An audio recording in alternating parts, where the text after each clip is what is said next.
Olá, sempre bom dia. Eu sou Joel Fragoso, instrutor de caldeiraria, cálculos e traçados da Frapim Cursos. Nós estamos reconhecendo o quanto é louvável o seu esforço em aprender caldeiraria. Estamos reconhecendo também o nosso desafio para fazermos um trabalho bem feito na nossa apostila de caldeiraria, para retirarmos a essência do conhecimento, transformar numa arte para o seu aprendizado. Por quê? Nós sabemos que nós estamos já inseridos na indústria 4.0. É uma revolução, é um movimento muito forte no desenvolvimento das tecnologias aplicadas na indústria. Nós sabemos do potencial da informática, sabemos do potencial do CAD. Nós sabemos que haverá evoluções cada vez maiores. Mas o que nos tranquiliza para fazermos um trabalho bem feito é sabermos que as atividades de caldeiraria, elas serão sempre necessárias. Por quê? Na maioria dos casos, dos trabalhos em campo, que é onde se aplica o trabalho da caldeiraria, porque a caldeiraria dificilmente ela é feita em laboratório, ela é feita em campo, lá na obra, lá onde é colocado o produto.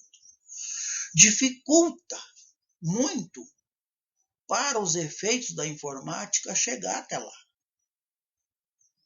Não é impossível, mas o custo-benefício não vale a pena. Isso nos tranquiliza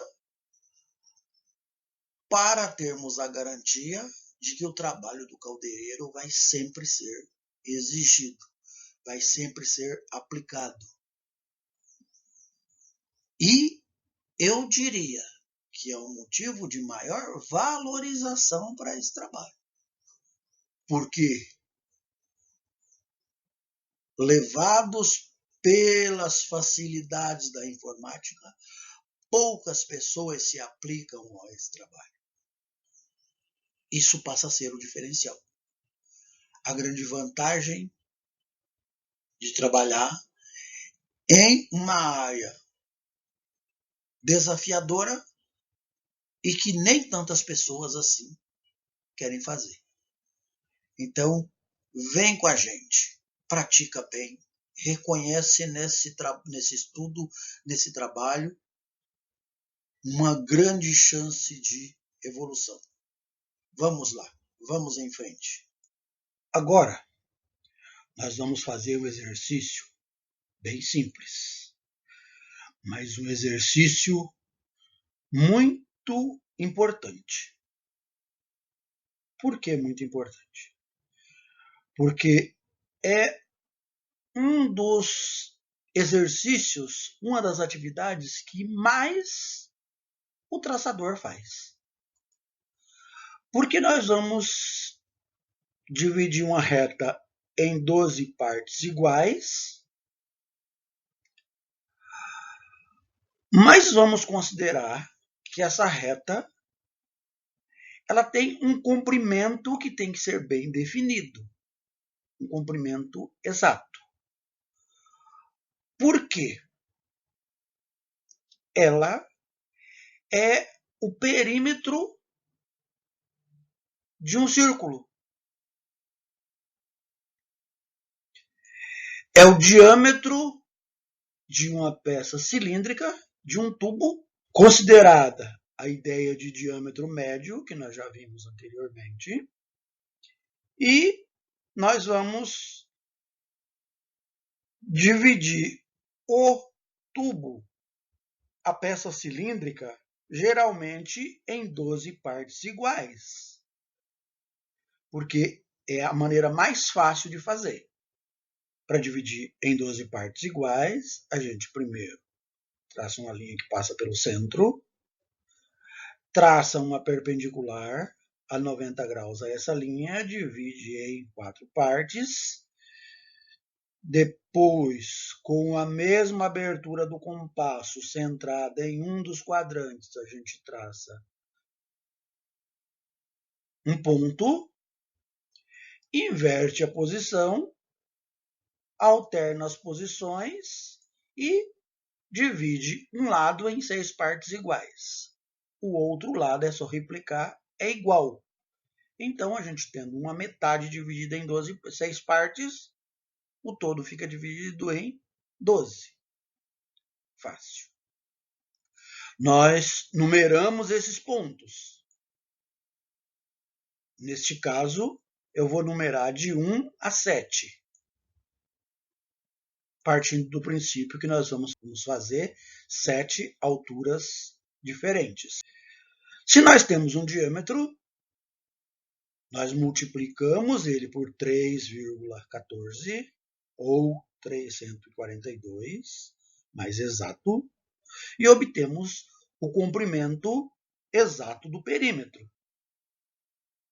Essa medida, nós precisamos dela exata, para não ter variação no diâmetro. Dividimos ao meio, também é um processo fácil. Dividir ao meio, ou com instrumento de medição, ou com um compasso. Encontramos a metade. Dividimos os dois segmentos também na metade. Nós temos o todo dividido em 4 partes iguais. Nós temos 4 quadrantes definidos. São os 4 quadrantes do círculo. Depois disso, basta dividir esse intervalo em 3 partes iguais e com essa medida obtida, 1/3 desse intervalo, nós replicamos ela para os outros pontos e temos o perímetro dividido em 12 partes, que não necessariamente são exatamente iguais. Pode haver até alguma pequena variação, mas o perímetro nós temos ele exato, bem definido. Eu usei recurso de cores para facilitar identificar a posição das linhas, que nós vamos ver no exercício próximo como isso facilita a ideia. Agora, nós vamos construir um cilindro, porém, um dos topos dele não está paralelo. É um cilindro com um dos topos inclinado, uma boca inclinada. Serve para fazer curvas em tubos, fazer alteração de direção. Considerando um tubo, nós temos que ver ele frontal com uma divisão ao centro, uma linha passando ao centro. Nós vamos observar o diâmetro desse tubo, permanecendo a ideia de diâmetro médio. Sempre consideramos o diâmetro médio da peça, nem o diâmetro interno, nem o diâmetro externo. Já vimos no exercício anterior como calcular isso. Traçamos a projeção no topo desse tubo para dividirmos em 6 partes iguais cada face do tubo. Ou seja, a outra face oculta também está dividida em 12 partes iguais. a projeção de uma reflete o outro lado. Então, nós podemos dividir só um dos lados e numerar esses pontos para identificação. Nós vamos identificar os pontos. Vamos projetar essas linhas perpendicular ao tubo para obtermos as alturas, as diferenças de ponto ao longo da boca inclinada do tubo. No caso, nós temos aí 7 alturas diferentes, sendo as duas extremidades do tubo, a linha de centro e as outras projeções que ficam na parte curvada do tubo, no meio das curvas. Feito isso, nós vamos fazer diâmetro vezes 3,142, calculamos o perímetro do tubo. Obtido o perímetro, medida exata, nós marcamos as extremidades e dividimos o tubo em 12 partes iguais. Exercício que nós fizemos anteriormente. E vamos transferir as linhas. Observa que a linha número 1 que eu projetei, ela é vermelha. Ela tem a altura do lado mais baixo do tubo, na cor vermelha. A linha número 2, ela é de um azul quase meio acinzentado. Nós projetamos a linha número 2 na mesma altura que ela é. Nós copiamos essa altura ou com um compasso, ou com um instrumento de medição, ou através de cálculo trigonométrico, e obtemos essas alturas. E distribuímos essas alturas ao longo do perímetro. Observa que a linha número 1, ela está no lado mais baixo do tubo e está nas duas extremidades, porque as duas extremidades se encontram quando eu curvar o tubo e ela vai formar o diâmetro. A linha número 7 também é vermelha, porque ela representa o ponto mais alto do tubo.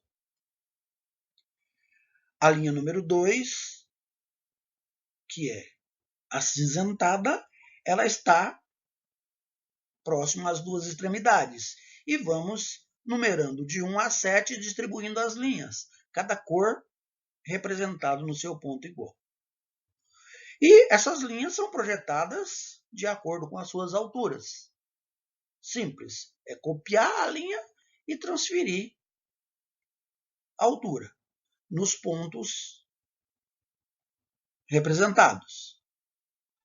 Aí basta ligarmos com semi-retas todos os pontos das alturas das linhas e nós vamos obter uma curva, uma placa curvada em um dos lados, que nós vamos dobrar ela, fazer pequenas dobras nas linhas traçadas e obter o cilindro com uma boca inclinada, com uma medida determinada, formato determinado e curvada a peça. Com a espessura da peça, do material da chapa, nós vamos obter o formato cilíndrico e um dos topos não paralelos. Simples, fácil. Ficando dúvidas, temos como repetir o processo, rever com calma e compreender com clareza. E então, como foi a sua aula? Foi bom o aproveitamento? O que você pode acrescentar? Que dúvidas você tem? Fale com a gente traga as suas indagações e nós vamos procurar esclarecer e deixar você bem preparado para cumprir os seus objetivos. Tenha um bom dia.